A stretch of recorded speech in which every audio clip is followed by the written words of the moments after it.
Hello friends, कैसे हैं आप सब? बढ़िया। आशा है आप सभी मस्त होंगे, स्वस्थ होंगे और बहुत बहुत खुश होंगे। फ्रेंड्स, आज का ये वीडियो सभी विद्यार्थियों के लिए, सभी अभ्यर्थियों के लिए जो किसी कॉम्पिटिटिव एग्जाम की तैयारी कर रहे हैं, जो स्कूल अथवा कॉलेज की किसी कक्षा में हैं, उनके साथ साथ ये वीडियो सभी लोगों के लिए है। दोस्तों, आप चाहे विद्यार्थी हो, चाहे अभ्यर्थी हो, या फिर आप जॉब करते हो, या फिर कोई आप बिजनेस करते हो, आप चाहे जो भी हो, आज का ये वीडियो सब के लिए। बिकॉज आज के इस वीडियो में मैं आपको बतलाऊंगा कि हम कैसे अपने वर्तमान पे फोकस रहें। दोस्तों, अनेकों द्वारा ये क्वेश्चन पूछे गए हैं, अनेकों द्वारा ये उनकी समस्या है ये कि सर हम अपने प्रेजेंट पे फोकस नहीं रह पाते, वर्तमान पे फोकस नहीं रह पाते। हमारा जो मन है वो बहुत ज्यादा उलझा हुआ रहता है, भविष्य की योजनाओं में, भविष्य की चिंता में अक्सर हम खोए रहते हैं और अपनी ऊर्जा, अपनी शक्ति यूं ही नष्ट करते रहते हैं। दोस्तों, सबको अपनी अपनी अलग तरह की चिंताएं हैं। कोई फ्यूचर के एग्जाम को लेकर चिंतित है, कोई पढ़ाई को लेकर चिंतित है, कोई जॉब को लेकर चिंतित है, कोई पैसों की समस्या को लेकर चिंतित है। हम सभी किसी न किसी बात को लेकर के तनाव में रहते हैं और चिंता करते रहते हैं। आज के इस वीडियो में मैं आपको कुछ टिप्स बताऊंगा दोस्तों, और कुछ ऐसी बातें बताऊंगा जिसकी मदद से आप अपने वर्तमान पे फोकस रखना सीखेंगे और आपका जो जीवन है वो एकदम ज्यादा खुशमय हो जाएगा। बिकॉज आप हर एक पल का, हर एक मोमेंट का मजा लेना, उसमें रुचि लेना, उसमें ध्यान लगाना सीखेंगे, और जिसकी वजह से फिर आपका जो दिमाग है वो भविष्य में न उलझ करके केवल और केवल वर्तमान पे रहना सीख जाएगा। दोस्तों, और इसी उपलक्ष्य में मैं आपको एक छोटा सा गाना सुनाता हूँ और उसके बाद मैं आपको वो बातें बताऊंगा। ये गाना भी आज के इस वीडियो से ही प्रेरित होकर के मैंने सोचा हुआ है, और मैं सोचा एक बार प्ले करता हूँ ताकि कुछ नयापन भी मिले। आप अगर ये जो म्यूजिक है जो बज रही है, अगर आप उसको पहचान लेते हैं तो कमेंट में वो गाना कौन सा बज रहा है बताइएगा दोस्तों।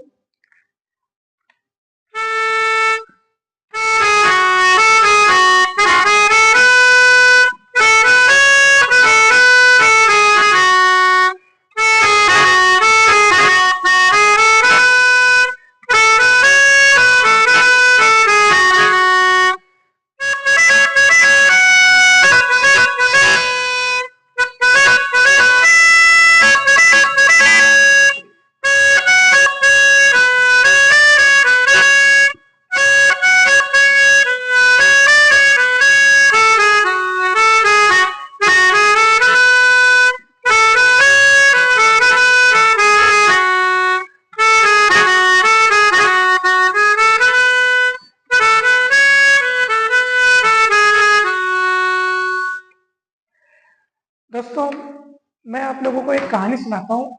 आप लोगों को वो कहानी बहुत पसंद आएगी, आप ध्यान से सुनिएगा। किसी नगर में एक जादूगर रहता था, और वो जादूगर बहुत ही बुद्धिमान था, बहुत ही चालाक और मतलब होशियार था बहुत। जादू के खेल दिखा करके वो अपनी कमाई करता था और इसी से वो अपनी जीविका चलाता था। एक दिन उसने सोचा कि चलो मैं इस नगर के राजा को खुश करता हूँ अपना जादू दिखा करके, हो सकता है वो मुझे बहुत सारा धन दे दे और मेरी बहुत सारी आर्थिक समस्याओं का समाधान हो जाए।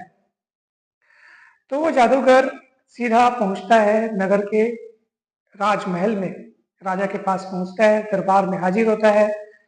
राजा को बताया जाता है कि भाई ये जादूगर है, जादू का खेल दिखाने आया है। तो राजा उसको कहता है कि चलो भाई आप अपना जादू दिखाओ। तो वो जादूगर सोचता है कि अब मेरे पास तो जादू दिखाने के लिए बहुत सारी चीजें हैं, मेरे को तो बहुत सारे स्टेप्स आते हैं, अलग अलग प्रकार की चीजें मैं जादू के रूप में दिखा सकता हूँ, और मैं आमतौर पर वो चीजें दिखाता भी हूँ। उसने सब मन ही मन ये सोचता है। तो वो सोचता है कि मैं यहाँ वहाँ का क्या जादू दिखाऊंगा, आज मैं कुछ नया काम करता हूँ, मैं सीधा अपना जादू अप्लाई करता हूँ सीधे राजा पर। तो वो क्या करता है, जादू से सीधे राजा का मुकुट ही गायब कर देता है। वो सोचता है कि मैं राजा का मुकुट गायब करती हूँ तो राजा खुश हो जाएगा, लेकिन राजा उसको, इस घटना को अपने अपमान के रूप में ले लेता है कि मेरा मुकुट मेरी शान है और इसने उसको गायब कर दिया। राजा उस जादूगर पर बड़ा गुस्सा होता है, क्रोधित होता है और उसको कारावास में डाल देता है। यही नहीं, कारावास में डालता तो है ही, साथ ही साथ उसको एक हफ्ते बाद मृत्युदंड की सजा सुना देता है कि आप 1 हफ्ते बाद आपको मृत्युदंड दे दिया जाएगा। अब ये खबर पूरे नगर में फैल गई, बहुत बड़ी बात हो गई थी, क्योंकि लेकिन उस जादूगर के चेहरे पर कोई भी शिकन नहीं थी, उसके चेहरे पर कोई भी चिंता के भाव नहीं थे। यद्यपि उसको 1 हफ्ते बाद मृत्युदंड होने वाला था, उसको मिलना था, उसकी मृत्यु होनी थी, अब राजा का फरमान है, लेकिन वो फिर भी जरा भी चिंतित नहीं हुआ। उधर ये बात जादूगर की पत्नी को पता चली तो वो बहुत ही चिंतित हुई, रोती बिलखती हुई वो जादूगर से मिलने आई कारावास में। और जब वो मिलने आई तो देखती है कि जादूगर बड़ा खुश है, मतलब उसके चेहरे पर कोई चिंता नहीं है। 1 हफ्ते बाद उसको मृत्युदंड मिलना है, लेकिन वो एकदम रिलैक्स बैठा हुआ है। तो उसकी पत्नी कहती है जादूगर से कि आपको पता भी है कि आपको क्या सजा मिली है? आप इतने रिलैक्स होकर बैठे हैं, मानो कुछ हुआ ही ना हो, मानो आपको आपको ये कारावास नहीं बल्कि आपके लिए स्वर्ग है। आप तो ऐसे खुश बैठे हैं जैसे आपको स्वर्ग में भेज दिया गया है। आपको 1 हफ्ते बाद मृत्युदंड की सजा सुनाई गई है, मैं रो रो के मेरा बुरा हाल हो गया है और आप यहाँ पे एकदम रिलैक्स बैठे हो। तो जादूगर कहता है कि अरे पगली, तुम भी क्यों चिंतित होती हो? 1 हफ्ते बाद ना, 1 हफ्ते बाद, 1 हफ्ते में भी पूरे के पूरे 6 दिन बाकी हैं। तो 6 दिन बाकी है, सोचो बहुत समय बाकी है, कुछ न कुछ हो जाएगा, तुम चिंता मत करो। तो ये उसका सकारात्मक रवैया देख करके पत्नी सोचती है कि ये पता नहीं सच में सकारात्मक रवैये से बात कर रहा है या फिर थोड़ा सा पगला गया है।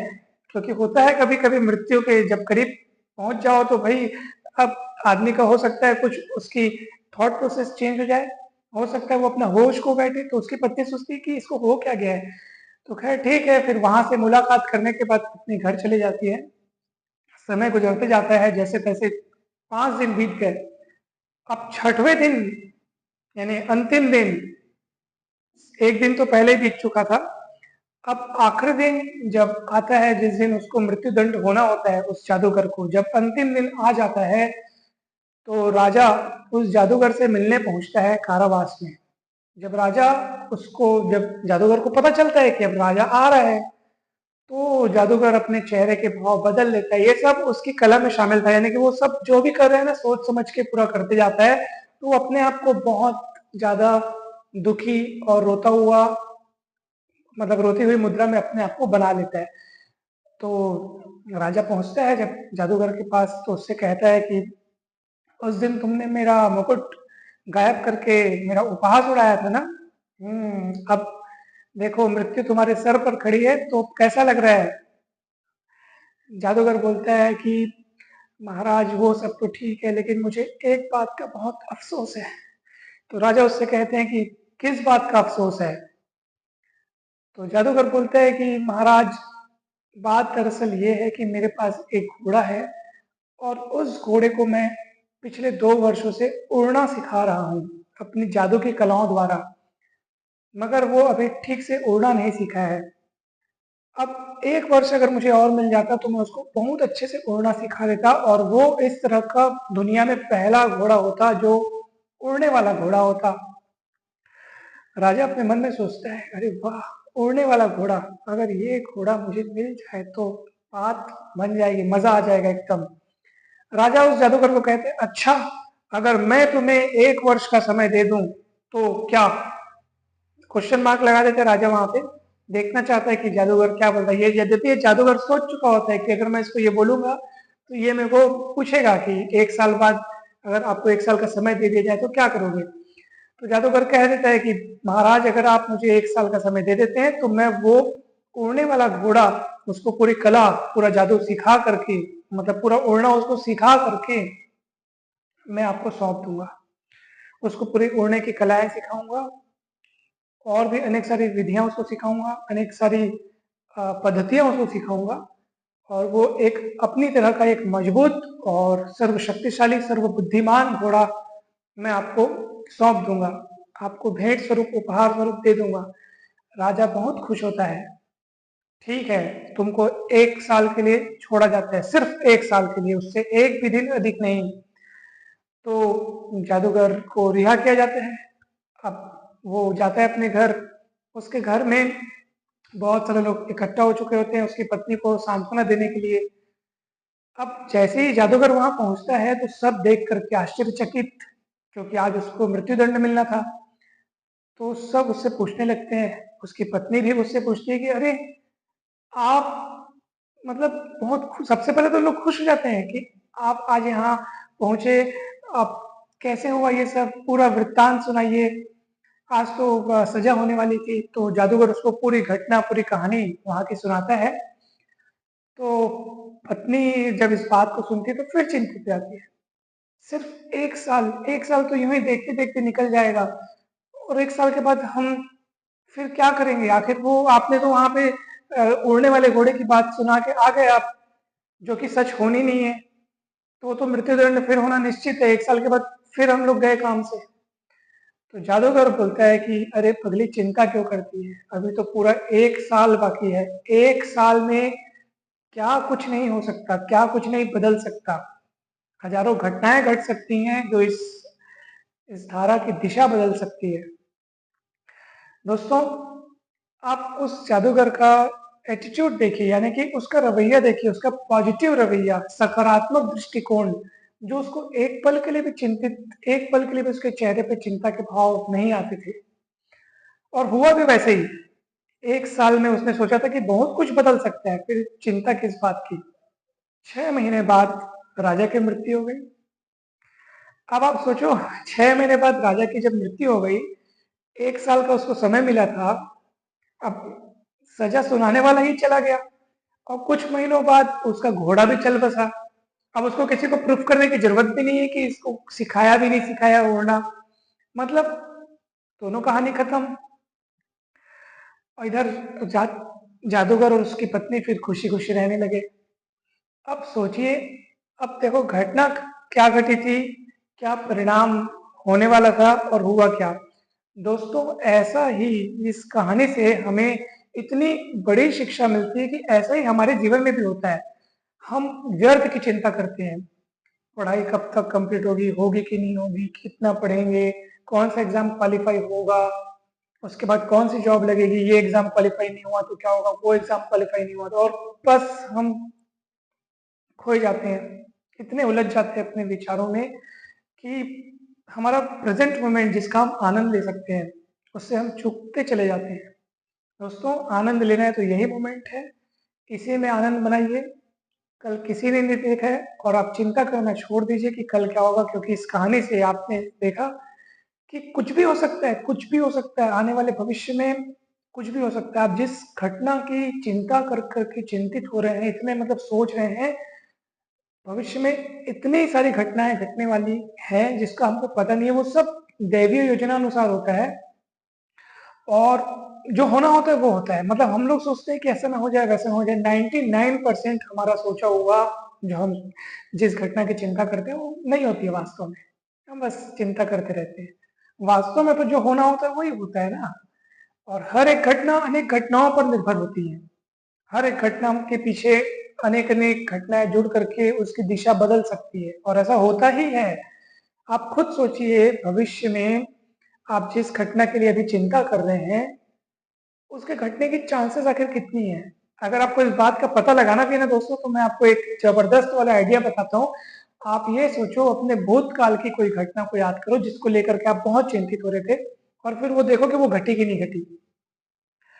100 में से 90 घटनाएं नहीं घटी होंगी जिसकी आप चिंता कर रहे थे, और जो 10 जो घटी हैं, तो वो जो घट गई है उसको भी आप जितना खतरनाक या जितना दुखदाई मान रहे थे उतनी नहीं थी वो कब आई और कब चली गई आपको पता भी नहीं चला। और ऐसा हुआ है कि नहीं हुआ, आप अपने आप से पूछिए।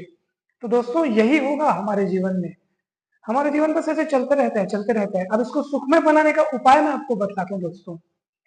सबसे पहले आप क्या करो, ये एक स्टेप वाइज होगा, और उसमें जो पहला चरण है, जो फर्स्ट स्टेप है जो आपको अपनाना है, वो ये होगा, आज से 1 साल तक की घटनाओं की, योजनाओं की आप अपने मन में सोच सकते हो। यानी कि अब 1 साल बाद क्या होगा उसको भूल जाओ। आपका मान लो आपके पास 1 साल का समय है, आपके पास 1 साल के लिए आप क्या क्या कर सकते हो, क्या क्या योजनाएं हैं, उसके बारे में बस सोचो आप। चिंता करनी ही है ना, तो 1 साल की करो कि इस साल में क्या क्या कर सकता हूँ, मेरे पास क्या क्या काम है, क्या क्या एग्जाम्स हैं, या कौन कौन से प्रोजेक्ट पर मुझे ध्यान देना है। 1 साल तक के लिए बस सोचो, आगे का मत सोचो, ठीक है। और फिर ये प्रैक्टिस करते करते आप उस 1 साल को फिर 1 महीने में लाओ। फिर आप अपनी जो योजनाएं बनाएंगे, जो प्लान करेंगे, वो 1 महीने तक करो कि मुझे इस 1 महीने में क्या करना है, बाकी का भूल जाओ। उसके बाद जब आप और अच्छे से प्रैक्टिस करोगे, जब आप वर्तमान में रहना सीखोगे, भविष्य की चिंता जब आप छोड़ते जाओगे, तो उस 1 महीने को घटा करके 1 हफ्ते में, और फिर 1 हफ्ते को घटा करके आप उसको 1 दिन में लाओ कि भाई कल क्या होगा मेरे को नहीं पता, मेरे को आज क्या क्या काम करने हैं उस पर मैं ध्यान दूंगा, एक एक पल पे फोकस करूंगा। सबसे बड़ा उपहार, सबसे बड़ी खुशी तो दोस्तों आपका अपना जीवन है। आपके पास जीवन है, ये सबसे बड़ा वरदान है। आप दुनिया देख सकते हो, दुनिया घूम सकते हो। जिनके पास जीवन नहीं है, समझो फिर उसके जीवन में कुछ नहीं। आपके पास जीवन तो है ना दोस्तों, तो आप अपने आप को खुश रख सकते हो। यही सबसे बड़ा उपहार है। जान है तो जहान है बोलते हैं, तो जान है मतलब वो जहान है दोस्तों। इसलिए चिंता करने की कोई बात नहीं है, रिलैक्स रहिए। जो होगा बहुत अच्छा होगा, और बहुत ज्यादा अच्छा होगा। बस आप अपना वर्तमान व्यर्थ मत गंवाइए, उस पर फोकस कीजिए। अगर कोई बड़ी से बड़ी, बुरी से बुरी घटना घटने की आशंका हो भी, जिसको लेकर आप चिंतित हो रहे हैं, तो ये लिख के ले लीजिए कि वो घट भी जाए तो कुछ नहीं होने वाला। आप बर्बाद नहीं होंगे, आप मर नहीं सकते। ये अपने आप को बोलना है आपको कि भाई अगर ये हो भी जाए तो मेरा क्या बिगड़ेगा, मैं तो जैसा हूं वैसे ही रहूंगा ना, मैं कहीं भी नहीं जाऊंगा, मैं यहीं रहूंगा। कहने का अर्थ ये है कि मुझे कुछ नहीं होने वाला। ऐसा आप अपने आप को सोचो कि कोई घटना घट भी जाए तो बुरे से बुरा क्या हो सकता है, कुछ नहीं होगा बुरे से बुरा। वो सिर्फ आप अपने मन में सोच रहे हो। घटना कभी अच्छी या बुरी, खतरनाक या सुखदायक, दुखदायक कुछ नहीं होती है। घटना तो घटना होती है। उसको आप जो मीनिंग देते हो, उसकी जो परिभाषा अपने मन में लिख लेते हो ना, उस अनुसार आप उस घटना को रूप दे करके उसको उतना भयंकर या उतना सरल, सुखदायी या दुखदायी आप बनाते हो। वो आपके मायने होते हैं। अगर आप उसको जैसी है वैसी देख रहे हो, बल्कि उसको अच्छे से देखो, तो फिर वो आपके लिए अच्छी हो जाएगी। जैसे किसी इंसान की नौकरी चली गई, अब वो सोच करके बहुत दुखी है कि भगवान ने मेरे साथ ऐसा क्यों किया, मेरी तो नौकरी चली गई, अब मेरा क्या होगा। अब वो सोचते सोचते जा रहा था, लेकिन उसके मन में कहीं ना कहीं कृतज्ञता थी कि हे ईश्वर, तूने मेरे लिए अगर ये किया है तो जरूर मेरे लिए कुछ अच्छा सोचा होगा, तभी मेरे साथ ये घटना घटी है। रास्ते में उसको उसका एक साथी मिल जाता है, उसने एक नया बिजनेस शुरू किया होता है, मुलाकात होती है, दोनों की बातें होती हैं। उसको एक पार्टनर की जरूरत होती है, तो उसको बोलता है कि भाई तू आजकल क्या कर रहा है, तो बोला यार मैं नौकरी कर रहा था, अभी नौकरी छूट गई मेरी। तो उसको बोलता है चल तू मेरे साथ मेरे बिजनेस में हाथ बटा। दोनों पार्टनरशिप में बिजनेस करते हैं और खूब पैसा कमाते हैं। अब वो आदमी जिसकी नौकरी चली गई थी, वो अपने आप को सबसे बड़ा, मतलब वो मान रहा था कि मेरे ही नसीब में ऐसा क्यों होता है। सबसे बड़ा अनलकी मान रहा था खुद को, खुद के लिए, कि भगवान मेरे ही नसीब में बहुत सारे आ, समस्याएं लिखते हैं, अब मेरा क्या होगा, ये ऐसा वैसा। अब आप सोचो वो घटना उसके लिए अच्छी थी या बुरी थी। उस समय तो उसके लिए बुरी थी, वो उसको बुरी मान रहा था।